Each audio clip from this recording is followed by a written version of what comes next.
Deuxième partie de l'histoire, quand ils se sont vus, au fait, ils sont devenus encore beaucoup plus amis. Parce qu'ils faisaient partie maintenant d'un même monde. Et elles parlaient le même langage. Elles sont devenues vraiment amies. Et la fille a quitté chez elle pour aller louer un appartement beaucoup plus luxueux, hein, beaucoup plus classe que chez elle à la maison. Elle avait des belles voitures. En tout cas, tout le monde l'enviait. Et les gens, c'était normal qu'elle puisse avoir tous ces biens-là. Pourquoi? Parce qu'elle travaillait, elle avait quelque chose et tout. Et les gens ne pouvaient pas s'en douter. Mais il y a toujours des gens qui disaient, mais où est-ce qu'elle trouve tout cet argent? Voyez un peu. Du jour au lendemain, dans leur siège, dans leur petit monde, ils se disent, on a réunion. Elles sont parties à la réunion. Du coup, on lui dit, mais écoute, tu n'as jamais donné quelque chose. Les serpents t'ont vraiment servi. Il t'a vraiment servi, mais il a faim, il a besoin de manger. Tu dois nous donner quelque chose. Et le serpent ne mange pas la viande de la chèvre. Le serpent boit les dames humains. Ah bon? La fille était là, mais comment je veux faire? On dit à la fille, mais écoute, tu nous donnes ton petit frère. Sans compter qu'ils étaient nés à 3, elle avait sa petite soeur et son petit frère qu'elle aimait beaucoup. Tu me donnes ton frère, au fait, tu vas lui offrir quelque chose. C'est par là que nous allons le prendre. La fille avait tellement mal. Mais c'est le seul garçon de chez nous. Comment c'est mon petit frère bien-aimé? Mais justement, tu dois sacrifier quelque chose des valeurs. Parce que l'argent que tu reçois là, il y a des gens qui meurent pour avoir cet argent. Et la seule chose de valeur que nous avons vue chez toi, c'est ton petit frère. Tu nous donnes ton petit frère. La fille qui dit d'accord, tu vas lui offrir quelque chose. La fille prend une chemise ce soir-là, va rendre visite à ses parents. Quand elle arrive comme ça, l'instinct maternel, l'instinct des mamans. La femme, c'est un dieu. Quand sa mère voit cette femme, c'est cette fille entrer chez elle, elle dit, aujourd'hui, tu es venu nous voir. Depuis tous ces temps, tu nous as oubliés.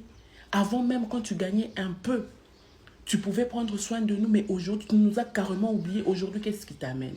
Oh non, je suis venue vous voir, maman, je suis là. Comprenez, c'est le travail. Vous ne me comprenez jamais. Et nanani, nanana. Elle a avancé des raisons. Mais la maman l'a regardée comme ça avec un œil. La maman l'a regardée avec un œil. Il n'y a que les papas qui disaient, mais quand même, c'est ta fille, sois contente pour elle. Vous, les femmes, vous êtes toujours comme ça. Les papas ne voient jamais les dangers devant. Les mamans, gloire à nous parce que nous prions sérieusement. Et pendant ces temps, la fille dit, où est mon petit frère? On lui dit, non, ton petit frère, il arrive. On appelle le petit frère, il était en train de jouer au foot. Quand il arrive comme ça, grande soeur, tu es là, il embrasse sa soeur, mais tu m'as oublié, tu m'as jeté dans les oubliettes, nanani, nanana. Oh non, je suis là, comprends que c'est le travail, je suis toujours entre deux avions et tout. Voilà, je t'ai amené d'ailleurs quelque chose, prends la chemise. La maman, elle était là, elle regardait, ouais, c'est beau, c'est joli, je vais essayer ça sur moi, ouais, essaye. Le gars essaye la chemise et l'enlève, je vais mettre ça demain. Elle prend la chemise, il prend la chemise, il va mettre dans la chambre. Et quelques minutes plus tard, la fille sort un peu d'argent, donne à la maman, dit, maman, écoute, tu vas payer quelque chose. D'ailleurs, demain, je dois voyager. Tu voyages demain? Oui, je dois voyager. Et c'est vrai que la fille devait voyager. Elle donne un peu d'argent à sa mère, prend sa voiture et part. Quand elle part, le lendemain, elle voyage. Quand elle voyage, on l'appelle au téléphone, écoute, ton frère commence à faire la fièvre. Elle savait déjà ce qu'elle avait déjà fait. Elle savait déjà ce qu'elle avait déjà fait. Sans oublier que dans leur monde-là, la condition c'était l'argent que nous te donnons, tu peux tout payer. Tout, bijoux, habits, voiture, mais tu ne peux pas construire. Tu ne peux pas aussi prendre soin de ta famille. Donc si tu veux prendre soin de ta famille, tu donnes ce que tu as gagné normalement. Imaginez-vous, là où elle était, on l'appelle pour dire, non, ton petit frère commence à faire la fièvre, c'est grave, on est à l'hôpital. D'ailleurs, il est en train de perdre le sang. Elle dit, oh non, mais qu'est-ce qui se passe? Mais elle savait ce qu'elle avait déjà fait, mais qu'est-ce qui se passe et tout. Quelques minutes plus tard, on l'appelle pour lui dire, écoute, ton petit frère est mort. Oh là là, je suis loin, mais je vais faire un effort pour venir et tout et tout. Elle fait 3 jours, le jour de l'enterrement, un jour avant l'enterrement de son frère, elle rentre. Quand elle entre comme ça dans la parcelle, sa mère s'élève. Elle dit, toi, tu sais où est parti ton frère? Non, maman. Vous savez, il y a des histoires qui se disent. Hein. On a toujours dit, il n'y a jamais eu du fumer sans feu. Vous savez, quand quelqu'un, même dans un milieu, s'élève pour dire quelque chose, ne prenez pas ça comme de la folie. Les gens ont dit non, la mère était sur le choc. Surtout que leur fille ne prend plus soin de leur famille et tout. C'est tout à fait normal qu'elle réagisse comme ça. Et puis, on était en train de l'appeler. Comme elle était en voyage, elle n'était pas là. C'est tout à fait normal que la maman agisse comme ça. Elle est sur le choc. La maman était là en train de dire, toi, tu sais là où ton frère est parti. Tu sais là où ton frère est parti. Et la maman pleurait comme ça. La fille, elle était là. Elle a participé au deuil.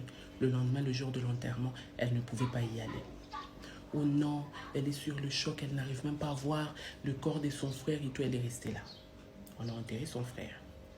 Quand ils sont rentrés, sa mère lui a dit, écoute, quitte notre maison et ne reviens plus jamais. La fille est partie. Quand elle est partie, elle est devenue encore beaucoup plus prospère. Dans le monde, là, on l'a encore beaucoup aimée. Parce qu'au moins, elle a donné quelque chose qui avait beaucoup plus de valeur, qui était son frère. Quelque temps plus tard, même pas 3 mois, on la rappelle. Dans la même réunion, on lui dit, écoute, le serpent a faim. C'est ta mère qu'on veut. Elle dit quoi? J'ai donné mon frère il n'y a même pas 3 mois. C'est ma maman que vous voulez maintenant. Ils disent, maman, tu es déjà entrée. Si tu ne veux pas, c'est toi-même qu'on va prendre. Choisis. Elle sort, elle dit, comment je veux faire pour aller voir maman? Elle m'avait demandé de ne jamais mettre mes pieds à la maison. Elle quitte quand même, elle prend son courage. Quelqu'un qui a déjà tué une fois peut refaire pour la 2e fois, même pour la 3e fois. C'est parti. Elle arrive chez elle, elle dit, sa maman la chasse. Elle dit, maman, calme-toi, on va parler à l'amiable. Et le papa était là. Mais toi, tu es comme ça, pourquoi? Laisse d'abord la fille. Le fils est déjà mort, tu veux encore perdre celle-ci. Hé! Quand elle arrive, elle entre comme ça dans la maison. Elle regarde sa mère. Elle avait mal. Elle s'est rappelée de son frère et elle se rend compte que ces jours-là, elle devait aussi donner sa mère. Du coup, elle regarde sa mère, elle coule les larmes, elle dit, maman, j'ai un truc à te dire. Tu dois sauver ma vie. Et sa mère lui dit, sache qu'elle était. Tu veux sauver, que je sauve ta vie comment? Avant que tu ne pètes même un mot. Allons voir le pasteur. Et la fille qui dit, mais maman. Du coup, le téléphone sonne. Le gardien du serpent appelle pour lui dire, tu sais ce que tu veux faire? On est déjà au courant. Donc, si tu oses dévoiler notre secret, non seulement que tu vas mourir, mais avant de mourir, tu vas être d'abord folle. Donc, tu vas payer. Nous, on t'a servi. C'est comme ça que tu veux nous remercier. Et la fille qui dit, comment tu sais? Comment tu sais? On sait que tu es chez ta mère. On sait que tu veux tout lui dire. Mais si tu oses seulement parler, tu verras. Et la fille avait peur. Non, maman, je ne vais pas seulement aller chez les prophètes et tout. La maman lui dit, si tu m'aimes réellement en tant que mère, accepte ce que je te dis et ta vie sera sauve. Viens, on part. Le même soir, là, ils arrivent chez les prophètes. Vous voyez les maisons qui sont collées. La maison du prophète derrière, devant, c'est l'église. À un moment, on a l'habitude de critiquer ce genre d'église, mais au moins une fois, c'était bénéfique pour la fille. Un peu bénéfique, on peut dire, hein, parce que l'histoire n'est pas encore finie. Ils entrent dans l'église et la mère lui dit, raconte toute ton histoire au prophète qui est présent. Ils étaient seuls. La fille a commencé à parler. La fille a commencé à parler. La fille a commencé à parler et la mère était choquée. La mère regardait la fille comme ça. Mais comment t'as pu faire ça?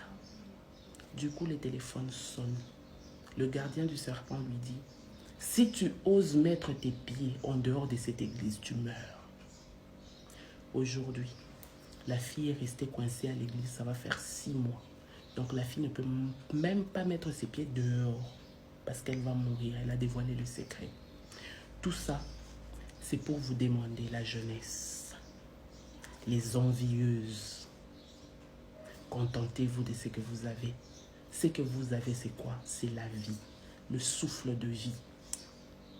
L'argent vient après tout ça. Cherchez d'abord le royaume des cieux et le reste vous sera donné par-dessus. N'enviez pas les gens que vous voyez. N'enviez pas.